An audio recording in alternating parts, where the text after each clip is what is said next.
እኔ አስታውሳለሁ የኮምፓራቲቭ ሪሊጅን የጀመርኩት አይ ቲንክ ከልጅነት ነው መሰለኝ። የ4 ዓመት ልጅ እያለሁ ነው የጀመርኩት ማለት ይቻላል። ማለት እንዴት ነው ማለት አጠቃላይ የነበረውን ነገር ነው የምነግርሽ። አቡነ ገብርኤል የሚባሉ አሜሪካ ሀገር የሚኖሩ ነበሩ። ቤታቸው አይ ቲንክ ልደታ አካባቢ ሜክሲኮ አካባቢ ነበር የነበረው እና የሰርክ ጉባኤ ወይም ማታ ላይ ምህላ በሚደረግበት ሰዓት ላይ መተው የ11 ሰዓት ትምህርት ላይ ትምህርት ይሰጣሉ። አቡነ ገብርኤል የሚባሉ ትምህርት ከመስጠታቸው በፊት ምህላ ሲደረግ ይሄ ውዳሴ ማርያም ይደረግ ነበረ። ራሱ በስመ አብ ወወልድ ወመንፈስ ቅዱስ አሐዱ አምላክ ናኩተከ ጸሎተ ሃይማኖት ምናምን ይባል ነበር እና ቅልብ ባርጌ በዛ በ4 ዓመቴ ቅልብ ባርጌ ልክ በጣም በኃይለኛው በተለየ ድምፅ ሲሰሙኝና ይሄ ልጅ መሆን ያለበት ዲያቆን ነው ትልቅ ቦታ ይደርሳል ብለው አንድ ቄሰ ገበዝ ነበሩ። ለሳቸው አሳልፎ ይሰጠኛል ማለት ነው እና አባቴ ይቃወማል። ኖ ትምህርት ነው መማር ያለበት ይሄ ልጅ ይላል። አይ ቤተሰብ ደግሞ ምን ይላል? ኖ ይሄ መማር አለበት። እሳቸው እንደዛ ያዩት ነገር አለ። ስለዚህ ከዛ አንጻር ምንድነው መሆን ያለበት? ትምህርቱን ይማር። ከትምህርት ቤት ልክ ሲወጣ እዛ ቤተክርስቲያን የ11 ሰዓት ላይ 10 ሰዓት ከትምህርት ቤት እንወጣለን። መክሰስ ምናምን በልቼ 11 ሰዓት እሄዳለሁ። እስከ 12 ሰዓት ተኩል ምናምን እቆያለሁ። ወደ ቤት እመጣለሁ። የቤት ስራ እሰራለሁ። እስከ 2 ሰዓት እቆያለሁ የቤት ስራ። ከዛ 2 ሰዓት ላይ እተኛለሁ። እንደዚህ አይነት እየተባለ እንትናል። መሀል ላይ በጣም ውዳሴ ንባብ ቤት ገባው። ውዳሴ ማርያም ተማርኩኝ። ውዳሴ ማርያም ኖርማል ትምህርቱ ማለት ነው። መልካ ማርያም፣ መልካ ኢየሱስ። ከዛ በኋላ ከንባብ ቤት በኋላ ዜማ ቤት የሚባል አለ። ውዳሴ ማርያም ዜማና መስተጋብ ድረስ ደረስኩኝ። አዘሴም ታይም ደግሞ ቅዳሴና ሰዓታት፣ ደብረ አባይና ሰረርኩላ የሚባል ትምህርቶች ተማርኩኝ ማለት ነው። በዛን ሰዓት እንደዚህ እያደረግኩኝ ልክ 13 ዓመቴ ላይ የማስታውሰው የማርያም ቀን የንግስ ቀን ማርያም ልደታ ማርያም ቤተክርስቲያን ውስጥ ንግስ እያለ አንዱ ፕሮቴስታንት መጥቶ በር ላይ ኢየሱስ ጌታ ነው ብሎ ሰበክ። ልክ ሲሰብክ ቴሌ የቆፈረው ጉድጓድ ነበረ። ከዛ በኋላ መቱትና እዛ ውስጥ ጣሉት። ጥለው በድንጋይ የማርያም ጠላት እያለ አንዳንድ ድንጋይ እንትን ሲሉት እዛ ውስጥ ሞቶ ድንጋይ በላዩ ላይ ተጭኖበት በቃ ላዩ ላይ እንትን ብሎ የቴሌ የቆፈረው ጥልቅ ጉድጓድ ነው። እዛ ውስጥ ነው የጣሉት። ላዩ ላይ ድንጋይ ተረባርቦ መጨረሻ ላይ ቤተሰብ ተጠርቶ ድንጋዩ እንዴት ይለቅ፣ ሬሳው እንዴት ይገኝ? ይህም ባይን ያየው ለመጀመሪያ ጊዜ እና በጣም ገረመኝ። ለምንድን ነው እንደዛ ያደረጉ? አክስት ነበረችኝ ወደ ጎፋ ገብርኤል አካባቢ ላይ። ጎፋ ገብርኤል ደግሞ አዘሴም ታይም ዲያቆን ነው አሉ። ግን ያስታውቃል። የሚያስታውቀው በታምኑ ባታምኑ እንቁራሪት የመሰለ ነገር ነው የሚያስታውቀው፣ ድግም ተደርጎበት እና ልክ በዛን ሰዓት ምን እንደሆነ አላውቅም። በቃ በጣም ይጨንቀኝ ነበረ። በቃ እንዴት እንደዚህ ማለት ቤቱ ኦርቶዶክስ ቤት ውስጥ ያሉ እነዚህ የመተት ነገሮች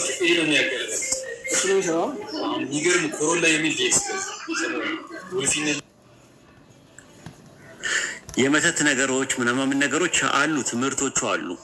መስተፋቀር፣ መስተዋደድ፣ መስተአመር ምናምን የሚባሉ ትምህርቶች አሉ እና በቃ ሁሉ ጊዜ ይረብሸኛል። እና መሀል ላይ ፕሮቴስታንቶች አገኙኝ። ፕሮቴስታንቶች ጋር ማውራት ጀመርን። አስታውሳለሁ ኋላ ወንበር ላይ ነው መጀመሪያ ሲከራከሩ ሰማዋቸው። ኦርቶዶክስ እና ፕሮቴስታንት ኋላ ወንበር ላይ ሆነው ሮሜ 8:34ን ሲያወሩ ነበር ያኔ እና ያወራሉ። ኢየሱስ ክርስቶስ አማላጅ ነው አይደለም ምናምን። ለመጀመሪያ ጊዜ ባይብልን ያስኳት ማንበብ ጀመርኩኝ። ከዛ ፕሮቴስታንቶችን አገኘኋቸው። አስታውሳለሁ ትላልቆች ፕሮቴስታንት አገኘኋቸው። ቀጠርኳቸው እሑድ ቀን ቸርች ሊወስዱኝ ማለት ነው። መሰረተ ክርስቶስ ነው ሰሜን መሰረተ ክርስቶስ አዲስ አበባ። ከዛ ሊወስዱኝ ሲመጡ እኔ ቀጠሪያቸው በቀጠሮ ሰዓት ላይ የሉም እነሱ። ከዛ ጠየቅኩኝ መሰረተ ክርስቶስ እዚህ አካባቢ ላይ ያለው የመሰረተ ክርስቶስ ጋር እንገናኛለን ብለው ነበር። አይ እኛ ወደዛ ነው የምንሄደው። ከዛ ገባን ትላልን። መጨረሻ ላይ በቃ ጌታ ኢየሱስ ክርስቶስን እንደ ግል አዳኛችሁ የምትቀበሉ ሲባል እኔ ወደፊት ወጣሁ፣ ተቀበልኩኝ። ከዛ ቤት መጥቼ አልነገርኳቸውም ፈርቼ። ከዛ ከጊዜ በኋላ ያወቁ መጡ። ቤተክርስቲያን አቁም ያለው ኦርቶዶክስ። ከዛ በቀጣይ የደህንነት ትምህርት 6 ወር ተማርኩኝ፣ ተጠመቅኩኝ። ከዛ ፕሮቴስታንት ውስጥ ገባ። ከቤት ውጣ ተባልኩኝ። ከዛ እሺ ብዬ አስታውሳለሁ ምንም እኮ የለኝም እኮ ወዴት እንደሚሄድም አላውቅም። እና ልክ ስወጣ ውሸታችንን እናዋሉኝ ቤተሰብ። ልክ መንገድ ላይ ግማሽ መንገድ ላይ ደርሼ በቃ የሚሄድበት አላውቅም፣ የት እንደሚሄድ አላውቅም። ልብስ እንኳን አልያዝኩም፣ ዝም ብዬ ነው የወጣሁት። እኛ እኮ እንደዛ አይደለም ምናምን ነገር በቃ ፈርተህ ትመለሳለህ ብለን ነው ምናምን አሉኝ። በቃ ጽናቴን ጥንካሬ ምናምን አዩ። ያው አደኩኝ ማለት ነው። ያው ብዙም አልቆየውም ከሀገር ወጣው ማለት ነው። ከኢትዮጵያ ወጣው ያለውበት ሀገር ውስጥ እየኖርኩኝ ሞር ኮሽን ዛት ማተር እናነብ ነበረ። የዶክተር ሚደር መጽሐፍ የፍልስፍና መጽሐፍ ነው የነ ዶክተር ራምፓ ምናምን መጽሐፍ እና በጣም ደስ ይለኛል። የሆነ መፈላሰፍ፣ ሰዎችን በጥያቄ ማፋጠጥ የመሳሰሉ ነገሮችን በጣም ደስ ይለኛል። እና አጋጣሚ የሆነ ሳለ ግቢ እያለን አንድ አሮን የሚባል ልጅ አንተ እኮ ፓልቶክ ላይ ብትመጣ ታናውጣቸው ነበረ፣ ውይይቶች አሉ እዛ ምናምን ነገር ብሎ ሪኮመንድ አደረገኝ። የዛሬ 11 ዓመት አካባቢ ነው የምነግርሽ። እዛ ፓልቶክ ላይ መጣው ሳይ ነው ኡስታዝ አዋይደር ይወያያሉ ምናምን ነገር ላይ የሞረን የማላውቀው ነገር እስልምናው ጋር ማለት ጥያቄ ጠይቃሉ፣ ባይብል ኮንትራዲክት ያደርጋል ይላሉ ምናምን። ሙስሊሞች በዚህ ደረጃ ሄደዋል ማለት ነው ምናምን ብዬ ቆይ ለእነሱ ምንድን ነው የሚያስፈልገው ሲባል አንሰሪንግ እስላም ይባል አለ አሉኝ። ምንድን ነው በቃ እስልምናን በቃ የሚደበድበው ዌብሳይት ነው አሉኝ። ከዛ እሱን ማጥናጀ እሱን እያጠናው እየመጣው ሙስሊሞችን ማፋጠን ጀመርኩኝ ማለት ነው። ከዛ ቆይ ቁርአን ምናምን ነገር ሲሉ ይሄ ያልገባህም ይሄ ተፍሲር ምናምን ሲሉ ቆይ እነዛ ከሆነ ቁርአን ለምን ጊዜ አይሰጠውም ብዬ ልክ ቁርአንን ማንበብ ስጀምር እየደነገጥኩኝ መጣሁ። ሳየው ያላ ንግግር ነው። ሰማይና ምድር በመካከላቸው ያለውን የፈጠረው የዓለማቱ ጌታ ያላ ንግግር ነው። ሳየው ሰውኛ ንግግር አላገኘሁበትም። አና እያለ እኔ እያለ የሚናገረው እንትን አለ። በእንግሊዝኛ ማየት ጀመርኩኝ። አብደላ ዩሱፍ አሊን ቨርዥን ማየት ጀመርኩኝ። ከዛ በኋላ ደግሞ እኔ በእንግሊዝኛ ነበር ያነበብኩት የነበረው። እንደውም እንትኑም አልነበረኝም፣ የአማርኛ ባይብል የምትሉት አልነበረኝም። በኋላ ላይ እነሱን ያስመጣሁት ከኢትዮጵያ። ሳየው በቃ እኔ እያለ አይ እያለ ይናገራል። ከዛ ዊ የሚባል ነገር ደግሞ ይናገራል በጸጋዎቹ ምዕራፍ ላይ። ከዛ በኋላ ደግሞ ሰይ እያለ ይናገራል፣ ቁል በል እያለ ይናገራል። ማለት በቃ እንትን ነው እና በፈልገው ሰውኛ ዘይቤ ያገኘ አጣሁበት። ከዛ ሲጨንቀኝ በርናባስ የሚባል አንድ ጓደኛ ነበረኝ እና ደወልኩለት። እሱም ፓልቶክ ላይ ነበር የሚጠቀመው። ምንድነው ይሄ ነገር ቁርአኑ ሞር ሳጠናው ጭራሹን እየሳበ ይመጣና አደነጋገረኝ ስለው ምን እንዳለኝ ታውቃላችሁ? ወላሂ እኔም መሐመድን ዝም ብዬ ሳስበው ዝም ብሎ አይነት ሰው አይደለም። የሆነ ነገርማ ወርዶለታል ማለት ኮርጆ ነው ኮራርጆ ነው የሚባለው ነገር ብዙ ጭንቅላት ያልተቀበለውም፣ ግን የሆነ ነገር አለ። እኔም ዝም ብሎ እንትን እያለኝ እየረበሸኝ አስቸገረኝ አለ። እውነትህን ነው ስለው አዎ አለኝ። ታዲያ ምንድን ነው መፍትሄው ምናምን ነገር አለ። አይ እኔ አለ ከቁርአን እርቃለሁ፣ ዝም ብዬ ባይብል ጋር እንትን እላለሁ አለ። በቃ አይ ጥሩ ነው፣ እኔም በቃ ከዚህ በኋላ ልራቅ አልኩ። ከዛ በኋላ ባይብልን ያው እናጠና ነበር። ሰመር ስኩል አለ እኛ ጋር። ሰመር ስኩል ላይ የሴሚናሮች አሉ። ያኔ በሴሚናር ላይ የምንማራቸው ትምህርቶች አሉ። የዛ ነው ብዙ የተማርኩት ፕሮቴስታንት ውስጥ። ከዛ በኋላ ልክ እዛ እንትን እያለን እያጠናን ምናምን ስንሄድ ደግሞ ባይብል ኦሪጂናል አውቶግራፊ የለውም ተባለን። መርዶ ተረዳን ማለት ነው። ከዛ ምን የለውም ተባልን ደግሞ ማኒስክሪፕቶቹ ዲፈረንስ አላቸው፣ ቫሪያንት አላቸው። የሀሳብም የትርጉምም የቃላትም ልዩነት አላቸው። ከየት እንደመጡ ምንጫቸው አይታወቅም። ብሮክን ቼን ናቸው፣ የተሰበረ ሰንሰለት ነው ያላቸው። ቫቲካነስ፣ አሌክሳንድሬስ ምናምን የሚባሉ በቃ እንደዛ ማለት የሆነ በቃ እንትን አለ። ከዛ በኋላ ተመልሼ እንደገና ቁርአንን ማንበብ ጀመርኩኝ ማለት ነው። ከዛ ማንበብ ጀመርኩኝ።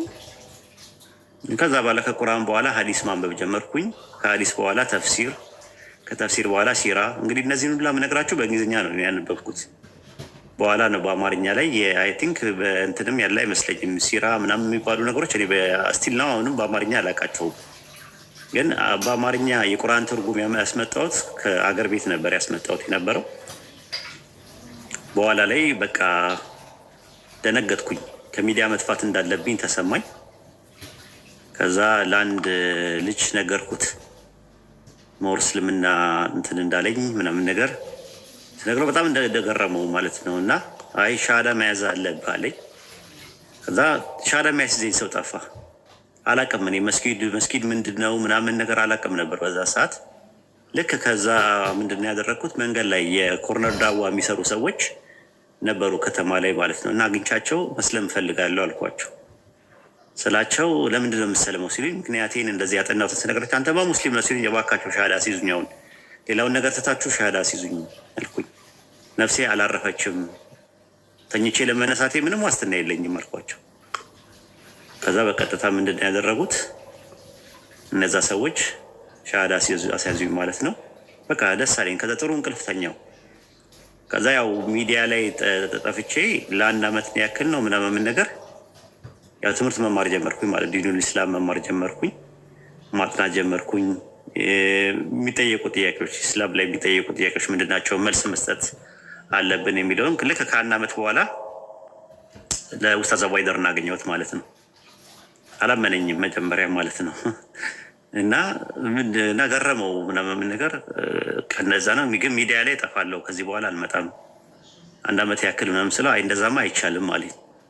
ለምን አንተ በጣም ብዙ ሰው እስልምናን ስደበደብ ነው የምትታወቀው እና አይ ቲንክ ላለበት ግሩፕ እንኳን ቢያንስ ማወቅ አለባቸው ወደ ኢስላም እንደመጣ ልጅ። ኧረ ችግር የለውም አልኩት። ቀን ተያዘ። ከዛ ሁላችሁም በንስሐ ወደ አላህ ተመለሱ አልኳቸው። የነበሩትን ተላቀሱ። በጣም ይወዱኝ ስለነበረ ተላቀሱ። ከዛ በኋላ እኛ እንትናልን ያው ፓልቶክ ብዙም አልቆየንም። ወደ ዋትሳፕ መጣን። ከዋትሳፕ ወደ ቴሌግራም፣ ከቴሌግራም ፌስቡክ፣ ከፌስቡክ ደግሞ አሁን ወደ ቲክቶክ መተናል ማለት ነው። እንግዲህ ከሰለምኩኝ 10 ዓመቴ ነው። የፊታችን ረመዳን ሲመጣ 11 ዓመት ይሆነኛል ማለት ነው። ያው በንጽጽር ዓለም ውስጥ አለን። ጥያቄሽን በአጭሩ አድሬስ ለማድረግ ሞክሬያለሁ። ጥያቄ ካለች ጠይቅኝ። አሁን በጣም የሚገርም ነው ማለት ማይዘወይ ልብህን ሳላደንቅ አላልፍም። ራስ ትሩዝ ሲከሮች የሆኑ ሰዎች መልስ እንደሚያገኙ እኔም የመጣሁበትን መንገድ ሳማው ሪሌት ያደርጋል። ያንተ በበለጠ ከልጅነትም ጀምሮ መሆኑ በጣም የሚገርም ነው እና